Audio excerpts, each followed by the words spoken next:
మీరు ఇచ్చే ఒక్క సబ్స్క్రైబ్, మీరు కొట్టే ఒక లైక్, మేము పడే కష్టానికి ఇచ్చే పెద్ద గౌరవం అనుకుంటాం. మీ సపోర్ట్ ఉంటేనే కదా మాలాంటి వాళ్ళు ఇంకొన్ని మంచి వంటలు చేయగలిగేది. అయితే ఒక ఆరెంజ్ని తీసుకొని ఇట్లా సగం కోసుకోవాలి. ఆరెంజ్ ముక్కలతోటి ఫ్రెష్గా జ్యూస్ని ఇట్లా వడకట్టుకొని పక్కన పెట్టుకోండి. ఇప్పుడు ఒక గిన్నెలో టూటీ ఫ్రూటీ, కిస్మిస్, జీడిపప్పు ముక్కలు వేసి కలిపి పెట్టుకోవాలి. వేరే గిన్నెలో కొంచెం బ్రౌన్ షుగర్ వేసి అందులో కొంచెం నూనె పోసి మంచిగా కలుపుకోవాలి. ఇప్పుడు అందులో 3 గుడ్లు కొట్టిపోసి బ్లెండర్ తోటి ఇట్లా నురుగొచ్చే వరకు మంచిగా కలపండి. ఆ పైన ఒక జల్లెడ పెట్టి మైదా పిండి, కోకో పౌడర్ వేసి ఇట్లా జల్లించుకోవాలి. కొంచెం ఆరెంజ్ తొక్కను ఇట్లా సన్నగా తురిమి వేసుకుంటే కేక్ మస్తు వాసన వస్తుంది. ఇదంతా కలిసేలాగా మెల్లగా కలుపుకోవాలి. ఇప్పుడు మనం కలిపి పెట్టుకున్న డ్రై ఫ్రూట్స్, ఆరెంజ్ జ్యూస్ని అందులో పోసి కలపాలి.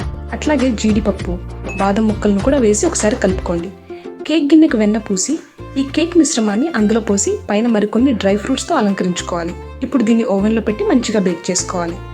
కేక్ ఉడికాక బయటకు తీసి ముక్కల్లాగా కోసుకుంటే మన dry fruits chocolate cake ready.